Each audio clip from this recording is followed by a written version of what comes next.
Afterward, they return to the dinner table to finish eating. They talk more about what Karen can do in the house. Later, they'll watch television. On the news, an important piece of news is finally told to the population. It is revealed that the cold calamity has no end date and its consequences are not fully known, but it is a fact that a large part of the world's population is no longer alive. In several places around the world, a state of anarchy has been declared, laws no longer apply, and now everything is based on power. Armed groups and organizations use military power to gain control of regions and resources. Meanwhile, Xinxin feels jealous of the two girls around Zhang Yi. She wanted to be there too. Yang Mi then asks Zhang Yi's opinion if this is true. He confirms it and says that military organizations and groups will establish themselves and become his enemies, so the fight for resources will become increasingly intense. Xinxin agrees with everything and says that soon they will enter a period of great wars for territory and resources. This place will become a target for other people sooner or later. Because of this, Zhang Yi promptly takes the girl to where the supercomputer is. With this, she can control everything here, and with unlimited access to the internet, she can make magic happen. In a few moments, she's already getting familiar with the system and starts typing like crazy on the keyboard in front of her. When she finally finishes analyzing the system, Zhang Yi asks what she thinks. The security system was the best there was 10 years ago. It is still very powerful, but very outdated. Even though it was impenetrable decades ago, today a hacker can exploit vulnerabilities in this system and gain access to it. She says that several invasions of this system have been made in recent weeks. She estimates that in just one more month, they could have taken over the entire security system of the house. With this information, Zhang Yi is certain that the best choice he made was to take risks and go after this girl. He asks if she can remove these vulnerabilities that exist in the network. She says it's easy. In just a few minutes, she can solve all these vulnerabilities. In a few minutes, Xinxin claims it's done. Zhang Yi recognizes her talent once again and says that Xinxin is brilliant. Satisfied, the girl says that now is the time to counterattack.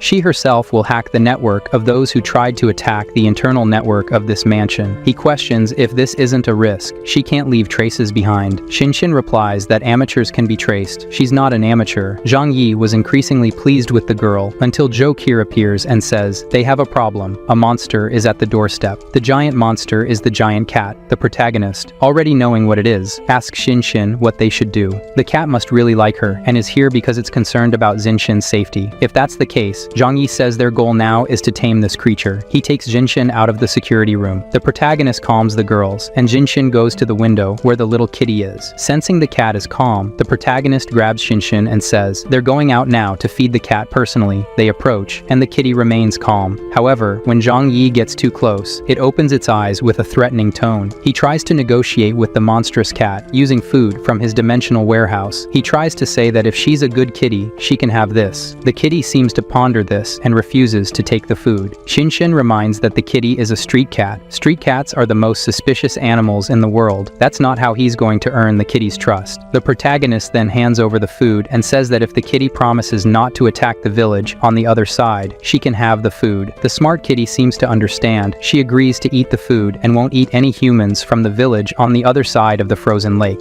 After this agreement is made, he returns with Xinxin to the house, and then Zhou says something impressive happened. The little kitty simply shrank in size. This means she didn't become giant with the mutation. She gained the ability to become large with the mutation. This also helps them understand how a giant cat managed to feed by eating a few students in the academy. Obviously, she would shrink to eat. Additionally, Xinxin says this also explains the fact that the kitty could suddenly disappear, and not even the teacher could find her. Besides appearing without anyone noticing such a large cat approaching, Zhang Yi, observing the kitty, realizes she's injured from the fight, but she doesn't seem to care. Nonetheless, he says he'll try to administer medicine to try to gain the kitty's trust later. When night falls, the two girls go to sleep in their room. Karen says it feels like a dream. This morning they were cold and hungry at college. Tonight, they're in such a comfortable place, in a very cozy bed, with their bellies full of food. Embarrassed, Xinxin says, all this is thanks to Zhang Yi. Besides, he's very smart and resourceful. Being by his side is the safest place there is currently. She says they need more weapons and further strengthen the bunker, while they talk and brainstorm about what they could do to further improve their home. The night passes. The next day, very early in the morning, Karen goes to show her ideas to the protagonist and says she can do anything he wants. While in this mansion, everyone is happy and experiencing great pleasures. Those people left behind at college. The richest student managed to get in touch with his father, but the others couldn't contact anyone. Their families probably didn't survive. At least the monster cat didn't attack again. everyone. The boy asked his father to rescue everyone, and after waiting a few hours, this really happens. They heard noise and ran outside to see who had arrived. A group of people in a cart pulled by wolves had appeared. The teacher recognized them as military personnel with excellent cold weather equipment. The boy asks if they came on his father's orders. The men talk among themselves until finally, one man takes off his helmet. It was the boy's father. The boy was surprised because his father, who was once fat, was now thin and haggard. He hugged his father. He asks why his father took so long to come rescue him. Before his father can explain anything, the men ask where the supplies of this school are, because they know there must be many supplies stored here. The teacher finds this strange. The first thing they ask about is the supplies in the school. The boy reveals without hesitation that the frozen school market has many supplies, but there's a giant monster lurking around. The man says that's not a problem. They'll defeat any creature that appears, but the boy has to go along to show them the way. Upon hearing this, the kid didn't think twice about passing the responsibility to the teacher. He doesn't know anything, and she can go with them. Anticipating this scenario, the teacher says she can lead the soldiers to the supply location. The soldiers all went to where the supplies were, then they returned and called the students. They had to help carry the supplies, and everyone rushed to obey the military orders. After a while, they were bringing in all the supply boxes that were stored in the market. After much effort, the students brought everything. Then the wealthiest student boasted, saying it was his father who saved everyone. However, when all the supplies were taken, the soldiers left. The students were terrified and asked how they were going to be taken together to the base. The soldiers said they would run.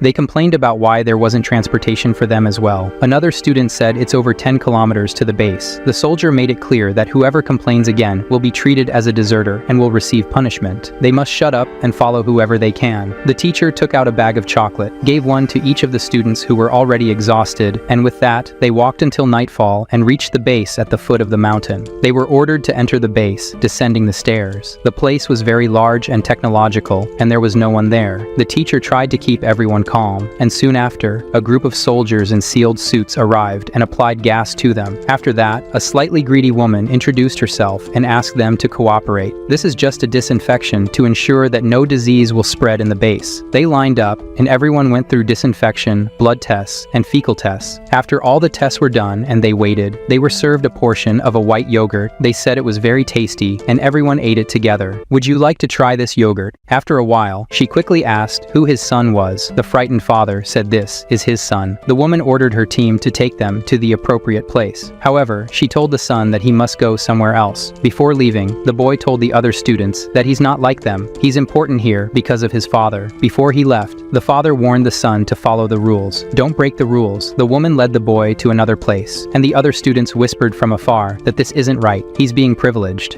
They finally arrived where the woman wanted. The large woman told the boy to take a bath. Without thinking twice, he did it. It had been 3 months since he had bathed. After coming out still with a towel, the boy widened his eyes. The greedy woman was in front of him, ready to work hard. She grabbed his hand and threw him on the bed. While things happened in this room, we go back to the other students, taken to another place to wear uniforms. A woman along with other armed soldiers said they were going to the place where they would work. They arrived at a place where there were bizarre bicycles with giant gears and people pedaling. This is where you will work. In these difficult times, you will work here all day to have food and a warm place to sleep. She also explained to them that the energy of the entire base is generated here, so their work is very important. Anyone who doesn't work to generate energy will go without food. The students cry in despair. How could they, who are such important people, do this? All the students enter a panic and ask the teacher to save them. They didn't deserve to go through this. The leader of the place says they can cry while they work. The teacher agrees and advises them not to be afraid. At least here, they will have protection and food. For now, they must go to work and obey orders, including herself.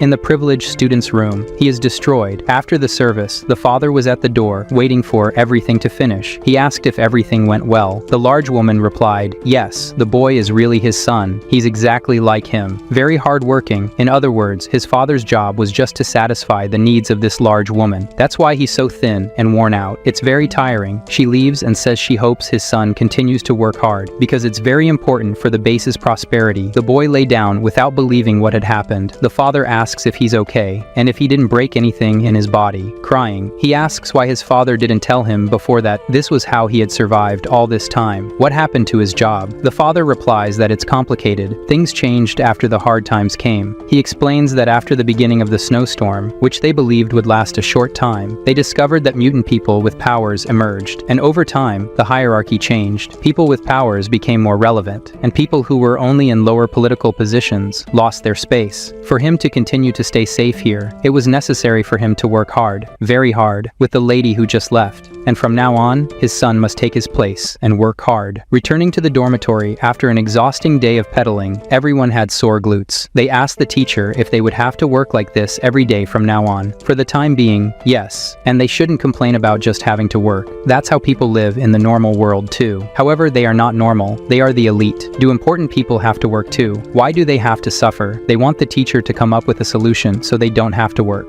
During this discussion, the most influential boy returns to the room looking very sad and downcast. They then ask him if he, being important, can change their situation. However, he says that things here aren't as he thought. Now all they can do is follow orders. Each one has their function that deserves respect here. The teacher then asked if he had returned to where he was and what he was doing. The frustrated boy said that he was now getting to know the base. Now he understands how things really work here. He held a meeting and explained to everyone that from now on, they have to rely only on themselves. As he explained the new social hierarchy, the teacher realized that she, with her position as a teacher, no longer holds any significance. But as an experienced fighter, a strong mutant, she has some value. The teacher asked him to explain the current situation of the base. He said that this place is run by Chen Xining, who with the support of the Awakened, has become the new leader of the area, and now, he controls everything. The people close to him who are important live in layer number 1 of this area and have a comfortable life. In total, there are 4 layers in the base. The leader and his family live in layer 1. In layer 2, the technicians and scientists have a comfortable life. In layer 3, the mutants with powers also have a good life. In the 4th layer are the people who have to work to generate energy for the base and have a miserable life. The boy, frightened, explains to them that he doesn't intend to rebel. The people from the 3rd level ensure security. Here, no one has a chance to even think about going against them because they will be annihilated. After seeing all this, one of the boys grabs the guy by the neck and says it's all his fault. He promised they would have a good life, that they would be saved. He retorted, saying they preferred to stay in college, die by the giant cat, or go without food. He lets go and says that if they have any chance of improving the situation, it depends on teacher Liang. The other students turn to her and say that they are her responsibility. She has to help them improve their lives. They can't work hard in life, at least let them have an easy job. After seeing so much absurdity, the woman said she was tired and would rest to work tomorrow. The next day, everyone wakes up to go to work, all in a line. The local supervisor announces that today is a day to thank the savior, Chen Xining, for saving them all. From time to time, all the personnel working at the base are gathered to stand and glorify the savior who conquered the base and keeps them all safe. While everyone follows the herd effect, the teacher is the only one who realizes what is happening here. The supervisor says over the loudspeaker that they are grateful to the supreme leader of the base. The teacher knows that this is brainwashing. Everyone is invited to step forward, take a megaphone, say their name, what they like, and that they are grateful to be part of the family. In this morning meeting, they are taken to eat porridge rations. The teacher notices that the other students are already mingling with the others and seem a little happier. The boss's secretary enters the room with her escort, and over the loudspeaker asks if Liang is here. If she is, she must follow her. She goes to the woman to greet her and obey orders. Her students even think that this is a plan of the teacher to improve their situation in the base. But the secretary stares at everyone, and they understand the message. Return to your places. With the teacher, the secretary is polite, and after walking through the base, they arrive at the supreme leader's office. With great respect, he greets the teacher and tells her to sit down. The leader explains all his plans and ambitions for this base. With so much kindness, she listened to everything he has to say. His secretary will take the teacher to her new residence, there on level 2, and now she will be a military officer because she has awakened powers. Meanwhile, the most luxurious place of all is Zhang Yi's pleasure residence. After much insistence on trying to make friends with the cat, feeding her the best food he has. Gradually, the protagonist convinced the precious Blossom cat to trust him. The animal watches her precious friend Shinshin completely trust the man, so she decides to try. He thought that now he would succeed, but the cat ignores him and enters his house for the first time. She marks her territory, tears up the $1,000 sofa, and the protagonist accepts it without complaining. Joke here says, thank goodness this kitty isn't a woman, because if that were the case, she would lose her function to this cat. The kitten does everything she has to do, and then curls up in an armchair and sleeps. He tries to pet her, and the kitten doesn't allow it, but after insisting, he succeeds. There, after much effort, the animal's trust is gained. After being tamed, Zhang Yi bathes with her every time. Are those giant melons floating? Jo Kier and the other girls also approach the new pet of the house.